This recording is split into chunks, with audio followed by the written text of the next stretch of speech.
பியூஷ் கோயல் தலைமையில் நடந்த இந்த கூட்டத்துக்கு அண்ணாமலை ஆப்சென்ட் ஆகியிருக்காரு. கேட்டால் எஸ்ஐஆர் பணிகளுக்காக நான் இன்னொரு மாநிலத்தில் இருக்கேன்னு சொல்லியிருக்காரு. ஏன் சார் அண்ணாமலை ஆப்சென்ட் ஆகியிருக்காரு? அவர் தமிழ்நாடு பாலிடிக்ஸ்லேருந்து விலகி மற்ற பாலிடிக்ஸுக்கு போகணும்னு நினைக்கிறாருன்னு நான் புரிஞ்சுக்கிறேன். அவ்வளோதான். அவர் தனித்து பாஜகவை வளர்க்கறதுக்காக கொண்டு வரப்பட்டவர். ஆமாம், அதுதான் உண்மை. ஆமாம், பாஜகவை வளர்க்கணும்னு கொண்டு வந்தாங்க. பாஜக தலைமையில் ஒரு அணி அமைச்சாங்க, 18% ஓட்டு வாங்கினாங்க, எல்லாத்தையும் ப்ரூவ் பண்ணாங்க. ஆனால் பாஜக கூட்டணியில் போகணுன்னும் போது அண்ணாமலை இல்லை, அதில் எனக்கு உடன்பாடு இல்லை, அதுவும் அதிமுகவோட நீங்கள் கூட்டணிக்கு போகிறதுல எனக்கு உடன்பாடு இல்லை என்னும் போது அவர் பதவியிலிருந்து விலகும் சூழ்நிலை வருகிறது, விலகுகிறார். அதன் பிறகு இப்போ நயினாருடைய மேக்சிமம் எஃபர்ட்ஸ் எதில் இருக்குது? இந்த அலையன்ஸை சேவ் பண்ணுறதுல தானே இருக்குது. கட்சியை வலுப்படுத்துறது அந்த மாதிரி விஷயங்களெல்லாம் எதுவுமே அவரால் 8 மாதத்தில் பண்ண முடியல. இந்த பூத் கமிட்டி கூட இப்போ ஒன்று புதுசாக ஒரு கொண்டு வராங்க, அது நயினார் பண்ணது தானே, அதெல்லாம் இல்லை. அண்ணாமலை இருக்கும் போதே அதற்கான ஆயத்த பணியை 8 மாதத்துலலாம் இவ்வளோ பெரிய கமிட்டிஸ் எல்லாம் போட முடியாது. அதெல்லாம் சும்மா இவங்க பேசுறது. ஸோ அப்போ அண்ணாமலை அவர்களுக்கு இந்த அலையன்ஸில் விருப்பம் இல்லை.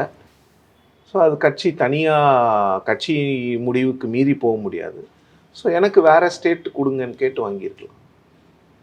எனக்கு வேறு ஸ்டேட் கொடுங்க, நான் இங்கே இருக்க வேண்டாம், நான் கட்சியில் இருக்கிறேன், வேற பணி எனக்கு கொடுங்க, எனக்கு தமிழ்நாட்டு பணி வேண்டான்னு கேட்டு வாங்கியிருக்கலாம். எலெக்ஷன்ல நான் பார்க்குறேன். எலெக்ஷனில் கண்டெஸ்ட் பண்ண மாட்டாரா அவர்? எனக்கு தெரிஞ்ச வகையில் அவர் கண்டெஸ்ட் பண்ண மாட்டார். ஏன் சார் அவர் கண்டெஸ்ட் பண்ண மாட்டாருன்னு தான் நினைக்கிறேன். அவருக்கு அதிமுக கூட்டணிங்கிறது ஒரு ஹைகமாண்ட் சொல்லிட்டதுனால அவர் ஏத்துக்கிறாரு, அவ்வளவுதான். அவருக்கான தனிப்பட்ட ரீதியில விருப்பம் இல்லை. தனிப்பட்ட ரீதியில அது விருப்பம் இல்லைங்கிறது நாம சொல்லிதான் தெரியணும். அவர் தான் எல்லா இடத்துலயும் ரொம்ப வெளிப்படையாக பேசுறாரு. அவருக்கு விருப்பம் இருக்காதுன்னு நான் நினைக்கிறேன். ஓகே, நான் பார்த்த வரைக்கும் அவர் ஜெயிச்சாலும் அதிமுக தயவுல தான் ஜெயிச்சோன்னு அவங்க குத்தி காட்டுவாங்க. சோ இதன் காரணமாகவே இருக்குல்ல, இன்னைக்கும் பாஜக தொண்டர்கள் அதை தானே ஃபேஸ் பண்ணிட்டு இருக்காங்க.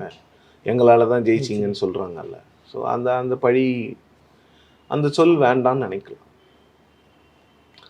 அவர் மனசுல என்ன நினைக்கிறாருன்னு அவருக்கு மட்டும்தான் தெரியும். பட் ரொம்ப வெளிப்படையா தெரிகிறது அவருக்கு நடக்கிற விஷயங்கள்ல ஒன்றும் இன்ட்ரெஸ்ட் இல்லாம இருக்கலாம். ஸோ அதனால அவர் அவர் கட்சி பணியில தானே இருக்கிறாரு. பாஜக சொல்ற இடங்களுக்கு அவர் போயிட்டு இருக்காரு. நேற்று ஆந்திரால இருந்தாரு. ஸோ அந்த மாதிரி பண்ணிட்டு இருக்காரு.